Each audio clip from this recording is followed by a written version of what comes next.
Muito bem, gente. Chegamos aqui ao capítulo 3, sobre racionalidade científica. Saindo do piloto automático, um capítulo curtinho para a gente poder debater. Eu vou mais provocar vocês em alguns pontos para a gente fechar, né, esses conceitos iniciais aqui, tá? Primeiro eu vou trazer um cara que é o Fernando Pessoa, que não tem, teoricamente, a princípio a gente não associa ele já, né, com a parte da filosofia da ciência, mas eu amo esse trecho, eu estava lendo isso lá no livro do Desassossego, a hora que eu vi, eu automaticamente trouxe aqui para poder falar com vocês, né? Do nascimento à morte, o homem vive servo da mesma exterioridade de si mesmo que tem os animais. Toda a vida não vive, mas vegeta em maior grau e com mais complexidade. Guia-se por normas que não sabe que existem, nem que por elas se guia, e as suas ideias, os seus sentimentos, os seus atos são todos inconscientes, não porque neles falte consciência, mas porque neles não há duas consciências. A hora que eu li isso, eu fiquei ruminando e mastigando um pouco para tentar entender o que o Fernando Pessoa tinha dito aqui. E olha que interessante, o que ele está dizendo, pessoal? Que, o que quer dizer isso, né? Não há duas consciências no que a gente faz e por isso a gente é inconsciente. Ele está dizendo o seguinte: não falta consciência naquilo que a gente faz, no sentido de que a gente está vivo e a gente tem uma consciência, um raciocínio, um córtex pré-frontal bem desenvolvido, que faz com que eu consiga perceber. Eu sei que eu estou aqui falando com vocês. Eu sei que eu estou aqui com uma caneta na mão. Eu sei que eu estou bebendo uma água, eu sei que eu estou fazendo o que eu estou fazendo. Mas será que eu reflito o porquê eu faço o que eu faço? Essa é a segunda consciência que ele fala aqui. Então, não falta consciência de a gente se localizar, né, de se entender, mas a gente falta consciência de entender o porquê a gente faz o que a gente faz, né? Ou se a gente faz as coisas num piloto automático. Por que a gente segue uma regra? Por que a gente segue um guideline? Por que a gente segue uma lei? Né? A gente tem consciência do que a gente está fazendo, mas a gente tem consciência do porquê a gente faz o que a gente está fazendo? Essa que é a racionalidade científica, ela puxa muito para isso, né? Eu queria voltar para esse conceito. Por que fazemos o que fazemos? Bom, eu trouxe uma frase aqui que eu assisti numa série do Netflix, uma série animada que chama Big Mouth, que é uma série bem maluca, né? É um desenho animado de teor adulto que fala sobre a puberdade. Eu gosto muito dessa série. E nessa série me veio uma frase que foi tão forte, sabe, assim, que é essa aqui: há coisas erradas, mas se são erradas por muito tempo, viram tradição. Olha que frase que tem tudo a ver com isso que a gente está falando, né? Mesmo a gente fazendo coisas erradas, quando ela é feita por muito tempo, sem ninguém questionar, ela se torna uma tradição e aí ela ganha muita força, ela ganha uma autoridade, que é a tradição. Isso a gente vai poder falar na nossa próxima aula, tá? Quem falou essa frase foi um personagem chamado Marty Glauberman, que não tem nada de filósofo, mas ele traz essa frase que me impactou, porque realmente, se a gente só reproduz sem pensar no que a gente está fazendo, sem raciocinar sobre o que está fazendo e sem questionar, e o raciocínio, a racionalidade científica, ela puxa isso de nós, né, o questionamento, a gente acaba fazendo coisas que podem ser simplesmente erradas, né? Então, o que eu quero trazer para vocês é isso aqui: não seja um turista da ciência. E turista, pessoal, nada contra o turista. Eu sou turista, todos nós somos turistas em algum momento, né? É gostoso passear, é gostoso turistar por aí, né? Mas o turista clássico, aquele turista que a gente vê estereotipado, é aquele turista que ele vai para a viagem e ele se impressiona com pouca coisa, só porque é de outro lugar. Fala, nossa, ele sai tirando foto de tudo. Ele tira foto do banco da praça, ele tira foto da ponte, ele tira foto da flor, ele tira foto de tudo, tudo que ele vê. Até coisas que tem aqui também, onde ele mora, né? Então ele tira a foto do banco da praça e fala, nossa, olha que incrível essa praça, esse banco da praça da Ucrânia, né? Mas ele não vê que tem uma praça, às vezes, mais bonita no bairro que ele mora, né? Por exemplo. Ele vai tirar uma foto na parede, né, na pichação que tem ali numa parede de Nova York, fala onde eu tô aqui, né, no coração aqui do mundo, né, urbano, e aí ele vai lá e ele xinga a pichação que ele vê no muro em São Paulo, sei lá, né, alguma coisa assim. Então, esse turista muito vislumbrado, com pouco, só porque vem de fora, tá? É claro que tem coisas lindas e culturais e diferentes que tem fora que a gente pode incorporar, mas tem coisas que não são muito diferentes e a gente se impressiona só porque é de fora. E é isso que a gente não pode fazer na ciência. A gente não pode se impressionar com algo só porque foi um cientista famoso que falou, só porque foi o ganhador do prêmio Nobel, só porque foram cientistas alemães, só porque foi tal, né? Então, isso não, a gente não pode conferir autoridade a coisas que não têm autoridade. Tá? Então, esse é um ponto importante. O que o turista faz também? Turista padrão, né? E vai lá e compra um monte de cacareco na viagem, só porque está empolgado. Nossa, vou comprar isso, vou comprar aquilo, vou comprar um monte de coisa, um monte de porcaria, um monte de lembrancinha, que às vezes não vai ser útil, né? E também cai muito na lábia do vendedor, porque o vendedor de lá, ele tá numa outra vibe, né? Ele está aberto a a comprar. E às vezes a gente faz isso também cientificamente, né? A gente olha para ideias pseudocientíficas e a gente compra essas ideias. Às vezes a gente compra produtos pseudocientíficos. A gente compra sei lá, um tratamento com ozônio retal, a gente compra um colchão magnético, né? A gente compra, sei lá, qualquer coisa nesse sentido, ideias pseudocientíficas, né? E principalmente pela lábia do vendedor, porque a gente está impressionado, a gente está turistando, a gente não está tendo racionalidade científica. Outra coisa que o turista às vezes faz, né?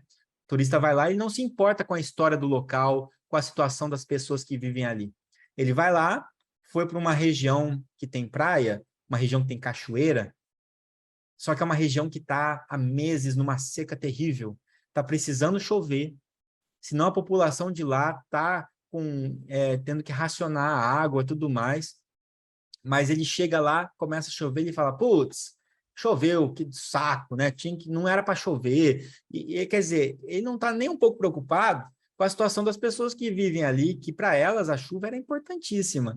E aí só está torcendo para que não chova, para não estragar o dia dele na praia, né? Ou seja, não se importa com a realidade local, não se importa com, não tem um cuidado com aquilo que ele está visitando. E o turista da ciência também, ele não está preocupado com a ciência em si. Ele quer viver uma coisa que ele acha que é científico. Então, ele vai comprar uma ideia científica, ele vai vivenciar aquilo desde que atenda às necessidades individuais dele. Então, é algo que confirme as suas crenças, por exemplo, né?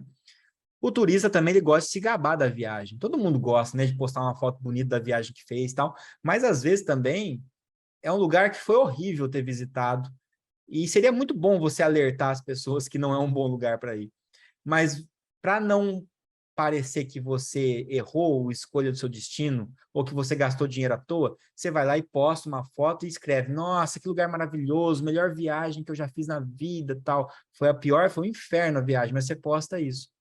E também o turista da ciência faz isso também. Ele vai lá e faz um tratamento estético que não serve para nada, não fez nada. Mas ele posta e fala, ai, que maravilhoso esse tratamento aqui, você tem que fazer também, você está perdendo tempo, vai lá e faz, né? Por quê? Porque ele tem que justificar o custo dele, né?